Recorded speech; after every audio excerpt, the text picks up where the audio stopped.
Electronic मीडियावर viral झाला आणि त्याच्यामध्ये एकाला मी मारहाण करतानाच तो व्हिडिओ आहे आणि मग त्याच्यावर सर्व कमेंट्स वगैरे सगळं चालू झालं।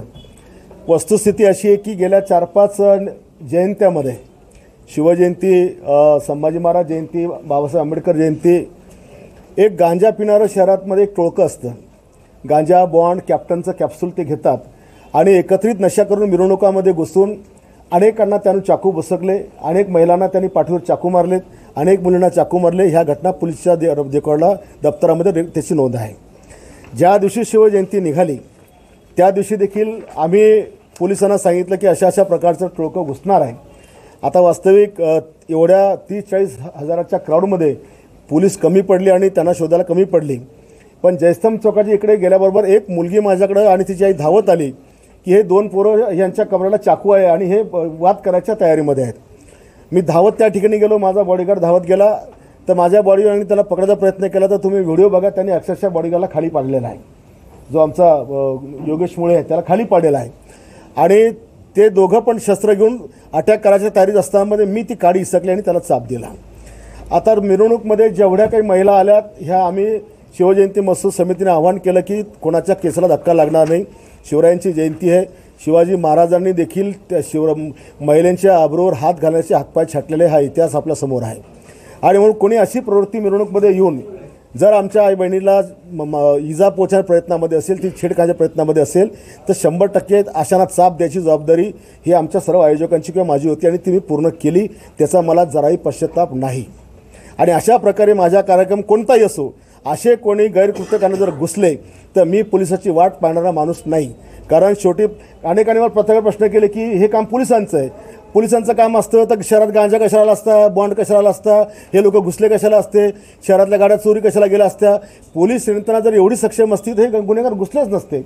आणि अशा वेळेला एक मुलगी मला येऊन सांगते की असं असं होतं आहे आणि काही पत्रकार मला सांगतात की आपण पोलिसांना बोला, पोलिसांना येऊस्तोवर का त्याला सगळा कार्यक्रम करून द्यायचा होता।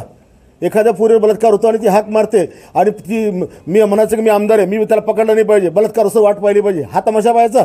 उद्या तुम्ही तिकडनं म्हणसाल की हा याला काय लाज वाटते की नाही, याच्यासमोर अब्दुल उठला हा काहीच करत नाही आहे। तर ही भूमिका जी मी घेतली त्या भूमिकेचा मला जराही पश्चाताप नाही आहे, माझी योग्य भूमिका होती। त्याच्यामुळे हे देखील आपण लोकांपर्यंत पोहोचावं। दुसरा विषय, रणजितच्या छत्रपती शिवरायांच्या भाषणामध्ये एक व्हिडिओ व्हायरल झाला।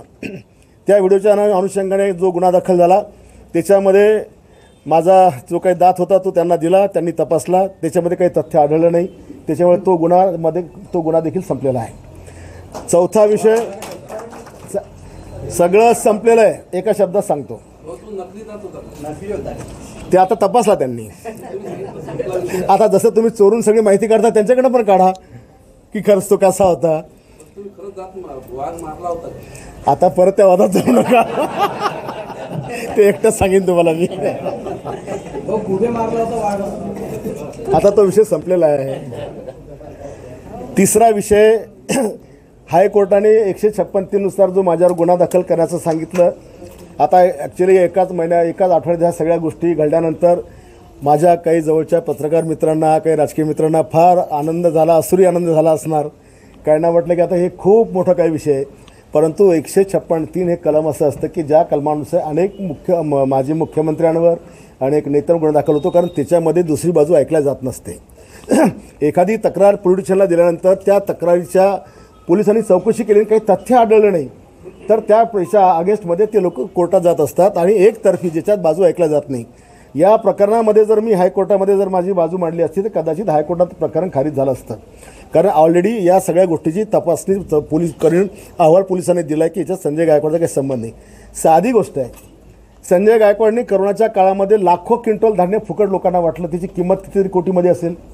आपल्या पत्रकारांना देखील आम्ही मदत करताना कितीमध्ये मदत केली याचा जर आकडा काढला तर त्या 20 लाखाच्या जमिनीपेक्षा तिप्पट येतो। मी शिवरायांचे पुतळे, या सगळ्यांच्या पुतळ्याला 1.25 कोटी रुपये माझे प्लॉट विकून टाकले, 1.25 कोटी रुपये तिकडे दिले। शिवजयंती 1.25 कोटी रुपयाची खर्चाने केली। मग 2-2 आणि 50-60 घरं 5-5 लाखाचे मी कार्यकर्त्यांना बांधून दिले। सगळं उघड्या मनानं जर दान करतो तर 20 लाखाच्या जमिनीची मला काय गरज आहे, काय गरज आहे? आमच्या 4 भावांकडे जवळपास आमच्या वडिलांची जी जमीन आहे तिचे 350 प्लॉट आहे। एका प्लॉटची किंमत कमीत कमी 1.25 कोटी आहे। एवढी आमच्याकडे आहे. 10-20 लाखाची जमीन चिका आम्हाला ताबा करून काय करायचं आहे. पण विनाकारण समोरचे लोक ब्लॅकमेल करतात. त्यांचा ते चौबेबाईचा आणि त्यांचा वाद आहे. त्या चौबेबाईच्या ताब्यात ती जमीन आहे, आपला त्याच्याशी काही संबंध नाही. पण आमदाराला बोललं तर काहीतरी शाळा भरल किंवा याच्याशिवाय दुसरा काही धंदा नाही आहे. आणि म्हणून या तिन्ही गोष्टीचा खुलासा करणं मला आवश्यक होतं. म्हणून आपल्या सर्वांना या ठिकाणी मी या ठिकाणी बोलवलं. आमच्या कार्यकर्त्यांनी गावागावात लोक विचारत असतील की हे काय खरं आहे काय नाही, त्यांना पण कळायला पाहिजे की खरं काय काय नाही. म्हणून ह्या ठिकाणी मी त्यांना पण सगळ्यांना बोललो की तुमच्या साक्षीने सगळं व्हायला पाहिजे. आणि म्हणून काही पत्रकार आमचे नाराज झाले, त्यांची विनम्रपणे माफी मागतो. बाबा नाराज बिराज होत नका जाऊ, सगळं आपण सगळे चांगले राहूयात. याच अनुषंगाने काय प्रश्न असल्यात आपण